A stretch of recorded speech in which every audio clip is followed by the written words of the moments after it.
नमस्कार विद्यार्थी मित्रांनो, स्वागत आहे तुम्हा सर्वांचं महा एक्झाम पॉईंट या आपल्या एज्युकेशनल यूट्यूब चॅनलवरती।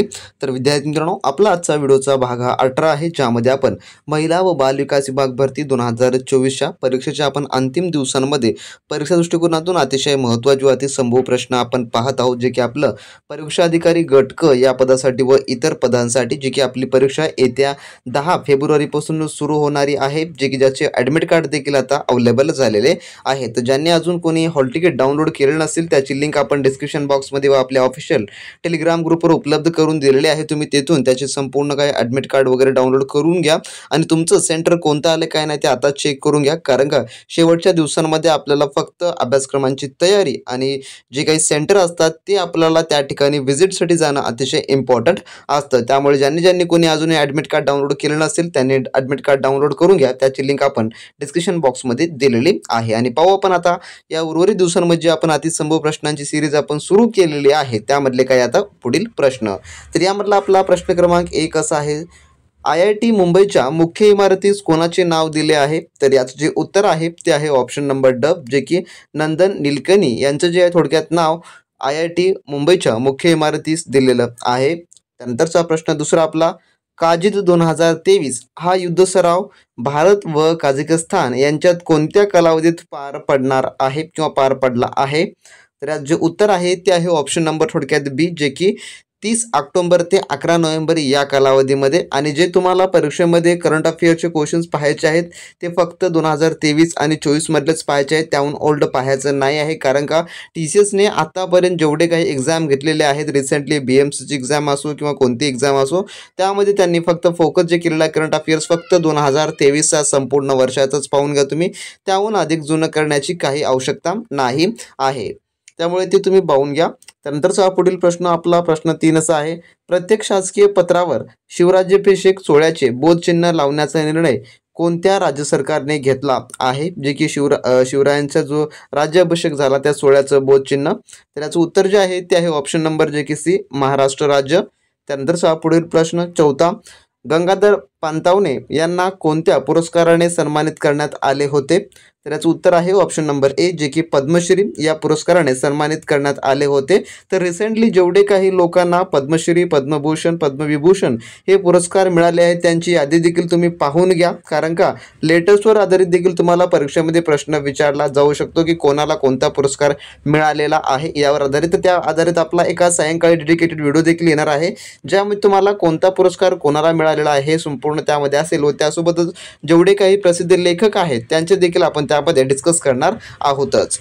त्यानंतरचा आपला पुढील प्रश्न असा आहे, जो की प्रश्न क्रमांक 5, वेंगुर्ला सिंधुदुर्ग जिल्हा या ठिकाणी खालीलपैकी कोणते संशोधन केंद्र आहे? तर वेंगुर्ला या ठिकाणी, तर याचं उत्तर आहे ऑप्शन नंबर ड, जे की काजू संशोधन केंद्र आहे। त्यानंतरचा पुढील प्रश्न, राष्ट्रीय मध्यान्ह आहार योजनेची सुरुवात केव्हा झाली? तर याचं उत्तर आहे ऑप्शन नंबर सी, जे की 15 ऑगस्ट 1995 साली जोडक्यात राष्ट्रीय मध्यान्ह आहार योजनेची जी की सुरुवात झाली। त्यानंतरचा प्रश्न 7, मधुमेहकरिता खालीलपैकी कोणती चाचणी करतात? मधुमेह करतात, तर ती चाचणी कोणती आहे? तर ही चाचणी आहे HbA1c, ही जी चाचणी आहे जी की मधुमेहकरिता केली जाते। ऑप्शन नंबर ड ह्या ठिकाणी उत्तर याचं होणार असेल। त्यानंतरचा पुढील प्रश्न आपला, जो की प्रश्न 8 असा आहे, ग्रामीण भागातील सक्षमीकरणासाठी महाराष्ट्र सरकारने मार्च 2021 मध्ये कोणती योजना सुरू केली? तर याचं उत्तर आहे ऑप्शन नंबर ब, जे की महासमृद्धी महिला सशक्तीकरण योजना थोडक्यात सुरू केली, जे की महाराष्ट्र सरकारने ग्रामीण भागातील सक्षमीकरणासाठी। त्यानंतरचा प्रश्न 9 आपला, जगात सर्वाधिक रोबोट कामावर ठेवणारा देश कोणता आहे? तर याचं उत्तर आहे ऑप्शन नंबर सी, जे की दक्षिण कोरिया हा देश आहे। त्यानंतरचा प्रश्न आपला 10, वन्यजीव गुन्हे नियंत्रण ब्युरोचे प्रादेशिक कार्यालय महाराष्ट्रात कोणत्या शहरात आहे?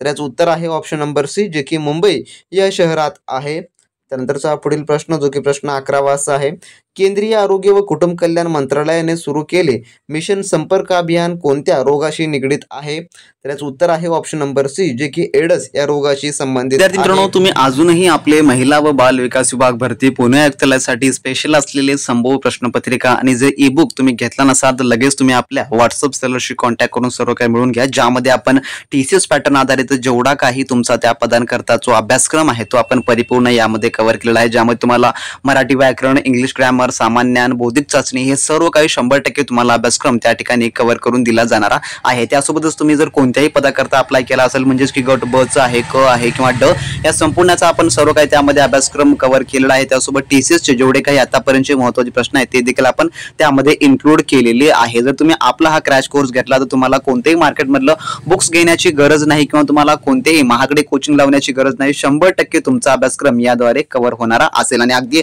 अफोर्डेबल प्राइस मध्ये आहे आणि लवकरात लवकर म्हणजे की कमी वेळेमध्ये तुम्हाला ते तुमच्याकडे उपलब्ध होणार असेल. 100% सर्व काही 100 प्रश्न 200 गुणाची तयारी तुमची एका ठिकाणी होऊन जाणार असेल. कमी वेळेमध्ये संपूर्ण तयारी तुम्ही परीक्षेसाठी प्रिपेअर असू शकाल. तर 100% अभ्यासाची तयारी तुमची एकाच ठिकाणी होणार असेल. जर तुम्हाला ते घ्यायचं असेल तर लगेच तुम्ही आपल्या व्हॉट्सअप सरशी कॉन्टॅक्ट करा. डिस्क्रिप्शन बॉक्समध्ये त्यांची ऑफिशियली लिंक देण्यात आली आहे. सर्व काही सॉफ्ट कॉपीच्या माध्यमातून इन्स्टंट मध्ये तुम्हाला तुमच्या व्हॉट्सअपवर हा स्टडी मटेरियल दिला जाणार असेल. तर तुम्हाला 100% परीक्षेची तयारी करायची असेल, या परीक्षेमध्ये यश मिळवायचं असेल तर तुम्ही आपलं स्टडी मटेरियल नक्की वापरा, ज्याद्वारे तुमचा 100% अभ्यासक्रम हा कव्हर होणार. तुम्ही अजूनही आपलं टेस्ट सिरीज आणि स्टडी मटेरियल घेतला नसाल तर परीक्षेच्या उर्वरित या शेवटच्या 5 ते 6 दिवसामध्ये तुम्ही ते मिळवून त्याचा चांगला अभ्यास करा मित्रांनो. तर तुम्हाला परीक्षेमध्ये चांगले गुण मिळवायचे असतील तर त्यामध्ये आपण एक्झाम ओरिएंटेड सर्व काही टीसीएस पॅटर्न आधारित सर्व सब्जेक्टचे नोट्स व त्यासोबतच प्रॅक्टिससाठी आपण टेस्ट सिरीज देखील इन्क्लूड केलेल्या आहे. त्यामुळे तुम्ही जर अजून घेतला नसाल, त्याचा तुम्ही सराव केला नसाल तर परीक्षेपूर्व तुम्ही त्याचा नक्कीच सराव करा.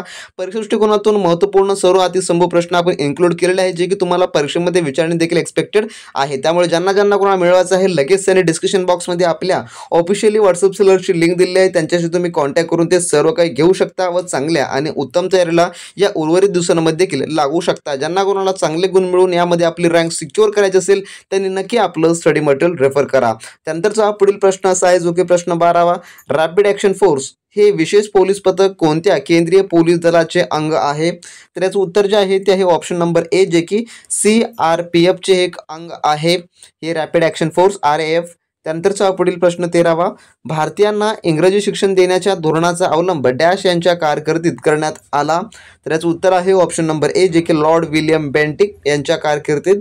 त्यानंतरचा पुढील प्रश्न 14वा, at the feet of Mahatma Gandhi या पुस्तकाचे लेखक कोण? तर याचं उत्तर आहे ऑप्शन नंबर सी, जे की डॉक्टर राजेंद्र प्रसाद हे यांचे लेखक आहेत.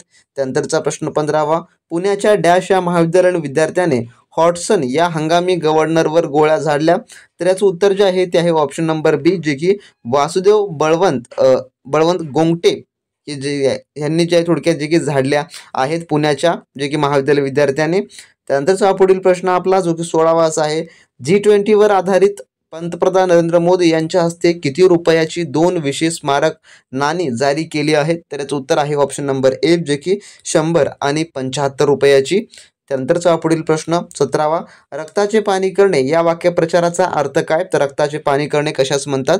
तर याचं उत्तर आहे ऑप्शन नंबर सी, जे की खूप कष्ट करणाऱ्याला रक्ताचं पाणी करणे असं म्हणतात. जसं की तुम्ही देखील आता भरपूर सराव करत असाल, भरपूर तुम्ही अभ्यास करत असाल, म्हणजे की तुम्ही थोडक्यात रक्ताचं पाणी करून तुम्ही अभ्यास करत आहात असा देखील त्या थोडक्यामध्ये त्याचा वाक्याचा अर्थ होतो.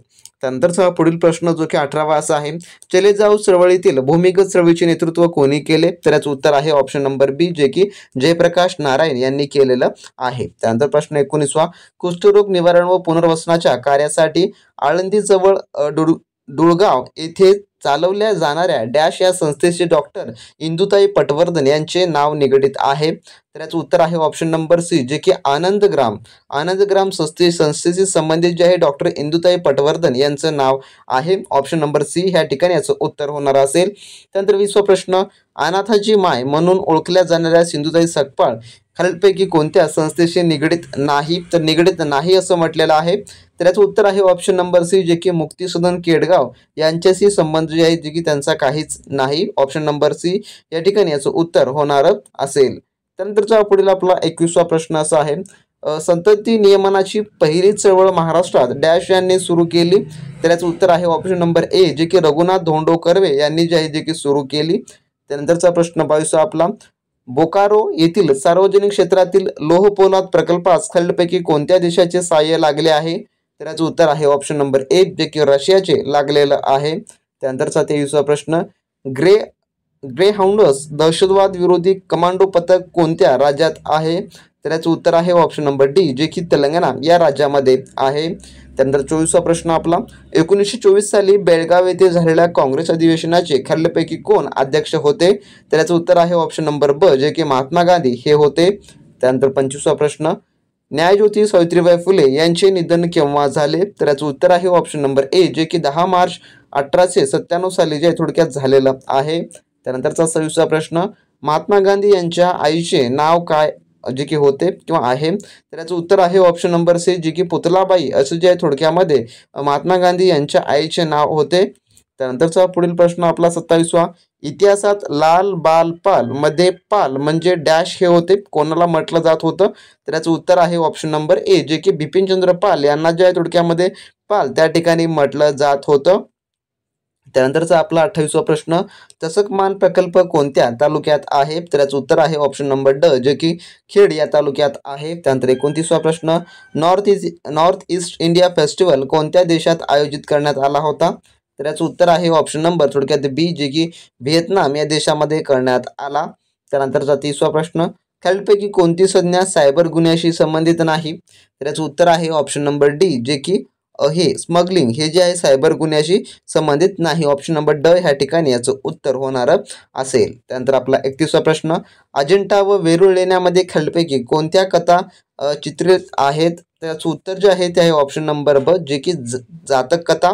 त्यानंतरचा आपला 32वा प्रश्न, देशातील सर्वात मोठ्या आंतरराष्ट्रीय प्रदर्शन आणि सभागृह संकुलाचे उद्घाटन कोणाच्या हस्ते झाले आहे? तर याचं उत्तर आहे ऑप्शन नंबर सी, जे की नरेंद्र मोदी यांच्या हस्ते झालेलं आहे.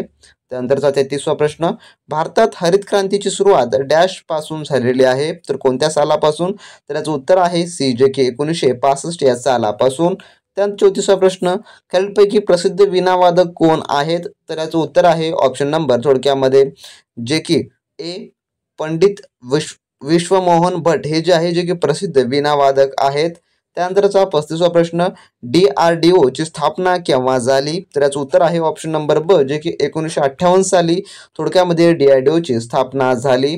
त्यानंतर आपला 36वा प्रश्न, मी निबंध लिहित जाईन काळ ओळखा. तर हे मराठी व्याकरणामधले तुम्हाला साधारणतः काळावर देखील प्रश्न येणार म्हणजे येणारेच असतील, त्यामुळे तुम्ही अशा प्रश्नांमध्ये अजिबात मार्क चुकवू नका. तर मी निबंध जाईन हा आपला क्वेश्चन तुमच्यासाठी क्वेश्चन फॉर यू मधला आहे. जर तुम्हाला या प्रश्नाचं उत्तर योग्य देता येत असेल तर खाली कमेंट बॉक्समध्ये कमेंट करून नक्की सांगा, अन्यथा आपण पुढील सिरीजमध्ये या प्रश्नाचं उत्तर तुम्हाला सांगू. तर ऑप्शन या ठिकाणी पाहून घ्या, मी निबंध लिहित जाईन हा जो आपला प्रश्न आहे. ऑप्शन आहेत अपूर्ण भविष्यकाळ, ब आहे पूर्ण भविष्यकाळ, क आहे साधा भविष्यकाळ, ड आहे रीती भविष्यकाळ असं जे ते होणारा असेल. योग्य ते उत्तर तुम्ही कमेंट बॉक्समध्ये कमेंट करून नक्कीच सांगा. त्यानंतर आपला 37वा प्रश्न आहे पुढील, गुलाब, बारदान, गालिचा, अब्रू हे शब्द कोणत्या भाषेतील आहेत? तर याचं उत्तर आहे ऑप्शन नंबर सी, जे की पारशी या भाषेतील आहेत. त्यानंतर आपला 38वा प्रश्न, ओढाळ म्हणजे जनावरांच्या 2 पायांना बांधलेल्या दोरीला काय म्हणतात? तर याचं उत्तर जे आहे ते आहे ऑप्शन नंबर थोडक्यामध्ये ए, जे की दुपकी असं जे आहे त्याला म्हटलं जातं. त्यानंतर आपला 39वा प्रश्न, जगन्नाथ शंकर शेठ यांचा जन्म कोठे झाला? तर त्यांचा जन्मगाव कोणता आहे? तर याचं उत्तर आहे ऑप्शन नंबर ए, जे की मुरबाड हे जे आहे त्यांचं जन्मगाव आहे. त्यानंतर आपला 40वा प्रश्न, देशातील कोणत्या राज्याच्या सरकारने उद्योगरत्न पुरस्कार देण्याचा निर्णय घेतला? तर याचं उत्तर आहे ऑप्शन नंबर ए, जे की महाराष्ट्र या आपल्या राज्याने. त्यानंतरचा पुढील प्रश्न 41वा, सीता स्वयंवर हे मराठीतील पहिले नाटक 1883 ला कोणी लिहिले? तर याचं उत्तर जे आहे ते आहे ऑप्शन नंबर बी, जे की विष्णुदास भावे यांनी जे आहे थोडक्यात लिहिलेलं आहे. त्यानंतर आपला 42वा प्रश्न, खालीलपैकी प्रसिद्ध सरोद वादक कोण आहेत? तर याचं उत्तर आहे ऑप्शन नंबर ए, जे की अमजद अली खान हे आहेत. त्यानंतरचा आपला 43वा प्रश्न, खालीलपैकी भारतीय अनुयुगाचे जनक कोण आहेत? तर याचं उत्तर आहे ऑप्शन नंबर ए, जे की होमी बाबा हे जे आहेत अनुयुगाचे जनक आहेत. त्यानंतर आपला 44वा प्रश्न, शतदा प्रेम करावे हे आत्मचरित्र कोणाचे आहे? तर याचं उत्तर आहे ऑप्शन नंबर ड, जे की अरुण दाते यांचं आहे. त्यानंतर 45वा प्रश्न, लोकयुक्ताची नेमणूक कोण करतो? तर याचं उत्तर आहे ऑप्शन नंबर ए, जे की राज्यपाल हे करतात. त्यानंतरचा 46वा प्रश्न, लोटा हा लोकनृत्य प्रकार खालीलपैकी कोणत्या राज्यात आढळतो? तर याचं उत्तर आहे ऑप्शन नंबर ए, जे की मध्य प्रदेश या राज्यामध्ये आढळतो. त्यानंतर आपला 47वा प्रश्न, ताकापुरती आजी या म्हणीचा अर्थ काय? तर याचं उत्तर आहे ऑप्शन नंबर डी, जे की आपले काम होईपर्यंत एखाद्याचे गुणगान करणे, असं जे आहे ताकापुरती आजी असं म्हटलं जातं या म्हणीचा अर्थ. त्यानंतर 48वा प्रश्न, इंद्रधनुष्य दिसणे हे कशाचे उत्तम उदाहरण आहे? तर याचं उत्तर जे आहे ते आहे ऑप्शन नंबर थोडक्यात बी, जे की प्रकाशाचे अपस्करण हे जे आहे इंद्रधनुष्य दिसणे आहे. त्यानंतर आपला 49वा प्रश्न, खालीलपैकी चुकीची जोडी ओळखा. यामध्ये आपल्याला काही दिनांक दिलेले आहेत व त्यासोबत त्या दिनांकाचा विशेष दिवस आपल्याला दिलेला आहे, त्यापैकी चुकीची जोडी ओळखायची आहे. तर याचं उत्तर आहे 10 ऑक्टोबर, जे की टपाल दिन नाही आहे, म्हणून ही एक चुकीची जोडी आहे. त्यानंतरचा 50वा प्रश्न, भारतीय रेल्वेची मधमाशी योजना कोणत्या राज्याने सुरू केली? तर याचं उत्तर आहे ऑप्शन नंबर बी, जे की आसाम या राज्याने सुरू केलेली आहे. तर असे मित्रांनो आपल्या आजच्या या व्हिडिओमधले टॉप 50 क्वेश्चन होते, जे की आपण पाहिलेले आहेत. यापूर्वी देखील आपण व्हिडिओमध्ये आपण महत्त्वपूर्ण प्रश्न पाहिलेले आहेत. जर तुम्हाला संपूर्ण व्हिडिओची प्लेलिस्ट हवी असेल तर डिस्क्रिप्शन बॉक्समध्ये लिंक दिलेली आहे. आणि अशाच प्रकारचे प्रश्न तुम्हाला उर्वरित दिवसांमध्ये पाहायचं असेल चॅनलला सबस्क्राईब करून घ्या. ज्यांना कुणाला A to Z TCS pattern आधारित टेस्ट सिरीज नोट्स हवे असतील त्यांनी चॅनलला सबस्क्राईब करून सर्व काही मिळवून घ्या. तर भेटू नेक्स्ट व्हिडिओमध्ये. तोपर्यंत बी प्रॅक्टिस क्रॅक एक्झाम.